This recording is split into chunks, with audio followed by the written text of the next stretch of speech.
secretário-geral da NATO nega a hipótese de os Estados Unidos estarem a repensar a presença militar na Europa.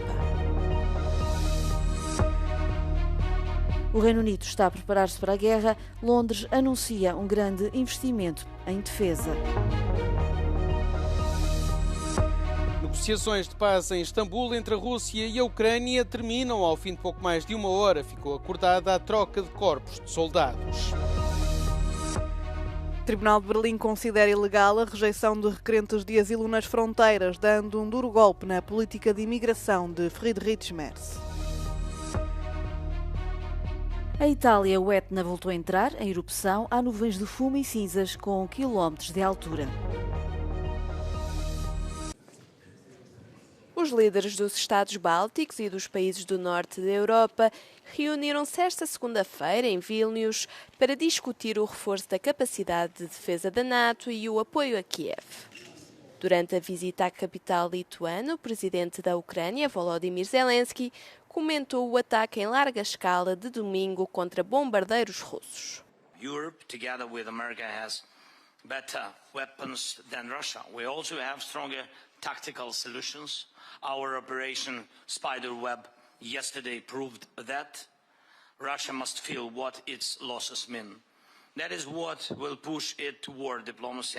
Já o secretário-geral da NATO, Mark Rutte, negou qualquer indicação de que os Estados Unidos estivessem a repensar a sua presença militar na Europa.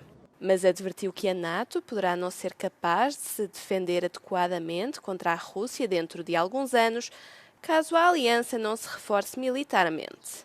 A cimeira antecede a reunião deste ano da NATO em Haia no final de junho.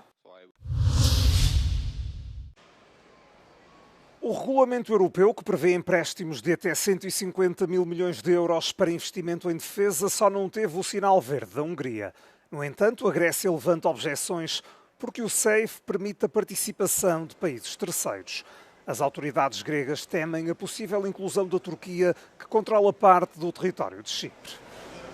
Το πρώτο πρόβλημα είναι ότι χώρες όπως η Τουρκία, βιομηχανίες των οποίων έχουν αγοράσει στην Ευρώπη ευρωπαϊκές αμυντικές βιομηχανίες ή συμμετέχουν στο κεφάλαιό τους, όπως η περίπτωση της Piaggio στην Ιταλία, μπορούν να συμμετάσχουν χωρίς πρόβλημα. Γιατί πλέον έχουν ευρωπαϊκή σφραγίδα, εμφανίζονται ως ευρωπαϊκές εταιρείες, όχι ως τουρκικές εταιρείες. O ministro grego da Defesa chama a atenção que pode ser dispensada a unanimidade dos Estados-membros em relação a acordos com países terceiros. Em Chipre também há apreensão. Δεν μπορεί κάποιος να μην δει ότι προσπαθούν να βάλουν την Τουρκία στο παιχνίδι, όπως άλλωστε ανακοίνωναν εδώ και πάρα πολύ καιρό και στο Ευρωκοινοβούλιο και σε επίπεδο Κομισιόν και Συμβουλίου. Ήταν μια προσπάθεια να ενταχθεί η Τουρκία στον Ευρωπαϊκό Μηχανισμό Άμυνας, μια χώρα η οποία κατέχει ευρωπαϊκό έδαφος και απειλεί κράτη της Ευρωπαϊκής Ένωσης με πόλεμο, είναι λες και βάζει τον λύκο στο μαντί να φυλάει τα πρόβατα. O programa de rearmamento da Europa tem um custo total de 800 mil milhões de euros nos próximos 5 anos. Está definido que as empresas de Estados da União Europeia terão uma participação mínima de 65%. Já a Turquia e outros países terceiros não podem exceder 35% e não terão acesso direto aos fundos comunitários. Παράλληλα με τις επιφυλάξεις που υπάρχουν σε Αθήνα και Λευκοσία για την Ευρωπαϊκή Πρωτοβουλία, υπάρχει και η προσδοκία για την αξιοποίηση της ιστορικής ευκαιρίας που δημιουργείται σε σχέση με την αμυντική βιομηχανία των δύο χωρών. Από την Αθήνα και το Euronews, Φαΐ Δουλγέρη. É um grande investimento do Reino Unido em defesa. O país vai construir 12 novos submarinos e 6 novas fábricas de munições. O anúncio foi feito esta segunda-feira pelo primeiro-ministro Keir Starmer e faz parte de uma revisão da estratégia de defesa, uma série de recomendações feitas por uma entidade exterior, incluindo pôr as Forças Armadas prontas para o combate. I can announce today that we're going to build at least 6 new munitions factories in the United Kingdom, generating over 1,000 jobs. We will build thousands of new long-range weapons in the United Kingdom to boost European deterrence, supporting around 800 more jobs. We will defend our homeland by investing in our air and missile defence to better protect these islands. We will create a hybrid Royal Navy, blending drones with warships, submarines and aircraft to patrol the North Atlantic and beyond. Londres vai também investir mais de 17 mil milhões de euros num programa de ogivas nucleares e comprar 7 mil armas de longo alcance fabricadas no Reino Unido. Este plano vai contribuir para as metas do Reino Unido em termos de defesa, aumentar as despesas com a defesa para 2,5% do PIB até 2027 e para 3% do PIB na próxima legislatura. A Rússia e a Ucrânia sentaram-se à mesa em Istambul pela segunda vez em pouco mais de 2 semanas para conversações de paz diretas, mas sem grandes resultados. O encontro terminou ao fim de pouco mais de 1 hora e o único entendimento foi para a troca de 6 mil corpos de soldados mortos em combate. O presidente ucraniano Volodymyr Zelensky disse também que haverá uma nova troca de prisioneiros de guerra. Até agora, os esforços liderados pelos Estados Unidos para levar as duas nações a aceitar um cessar-fogo falharam. Altos funcionários de ambos os países dizem que ainda estão longe de chegar a um acordo sobre como acabar com a guerra. Nem Zelensky nem o presidente russo Vladimir Putin participam nestas conversações. Ambos enviaram delegações. Zelensky pede um cessar-fogo conclusivo, a libertação de prisioneiros e o regresso de crianças raptadas. Termos que insiste que devem ter consequências para a Rússia se não forem cumpridos. A Rússia não delineou definitivamente os termos, mas Putin já exigiu que a Ucrânia se retirasse de Donetsk, Luhansk, Zaporíжья e Kherson. 4 regiões que a Rússia anexou ilegalmente em 2022, mas que nunca controlou totalmente. As conversações têm como pano de fundo uma recente escalada nos combates de ambos os lados. A Ucrânia lançou um ataque surpresa a 4 bases aéreas russas, enquanto a Rússia levou a cabo o maior ataque com drones contra a Ucrânia até à data, no domingo. O ataque ucraniano terá destruído 1/3 da frota russa de aviões equipados com mísseis aéreos.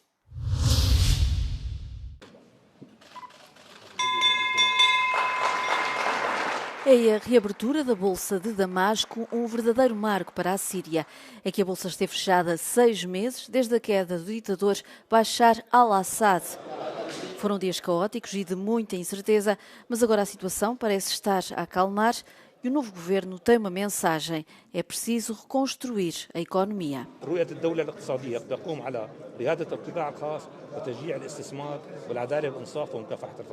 نحن منفتحين على الاستثمار، ليس لدينا أي عقد، ليس لدينا أي قيود، منفتحين على الاستثمار، من نرغب أن يستثمر في سوريا أهلا وسهلا به، سيجد الفرص الكثيرة وسيجد الفائدة الكبيرة وسيبني قصص نجاح.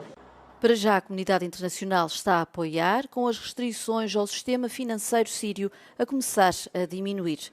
Donald Trump abriu o caminho. Em maio, durante a visita ao Médio Oriente, o presidente dos Estados Unidos anunciou o levantamento das sanções de Washington contra a Síria. O Reino Unido e a União Europeia seguiram o exemplo e também levantaram as sanções. Entretanto, começam a surgir os primeiros investimentos. A semana passada, a Síria assinou um acordo de 6 mil milhões de euros com um consórcio de empresas do Qatar, dos Estados Unidos e da Turquia. Estas empresas vão reconstruir a rede elétrica da Síria, que foi devastada pela guerra.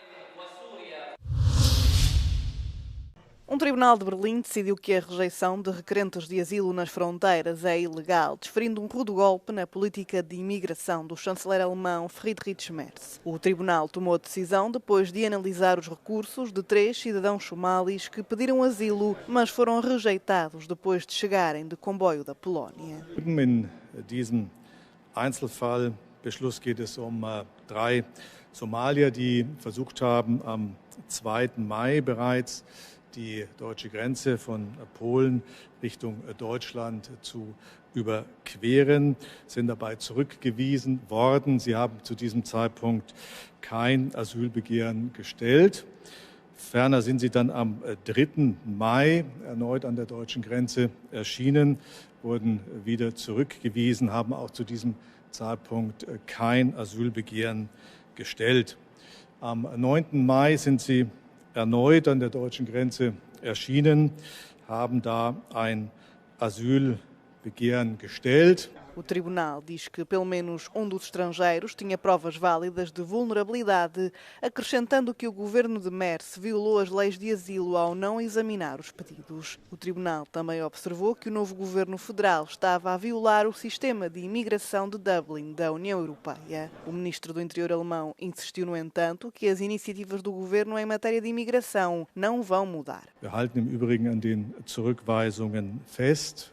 Wir sehen, dass die Rechtsgrundlage gegeben ist und werden deswegen weiter so verfahren, ganz unabhängig von dieser Einzelfallentscheidung. Durante a sua campanha eleitoral, Friedrich Merz tinha prometido combater a imigração. Em maio, o governo conservador revelou novas medidas que visam impor uma proibição geral dos pedidos de asilo. O Etna entrou em erupção com uma intensidade que não se via desde 2021. O maior vulcão ativo da Europa, na Sicília, está a libertar grandes nuvens de fumo que se estendem por quilómetros. A Agência de Geofísica de Itália diz que a erupção ocorreu após o colapso de partes da cratera na parte sudeste do monte, o que criou fluxos de lava. Entre domingo e segunda foi detectado o primeiro tremor vulcânico, seguido de várias explosões durante várias horas. É habitual haver erupções do Etna, esta é a 14ª nos últimos meses, mas não com esta intensidade. A erupção não provocou vítimas e as autoridades dizem que para já não há perigo para as pessoas. Perto do monte há várias povoações. Esta é também uma zona muito procurada por turistas que vêm fazer caminhadas.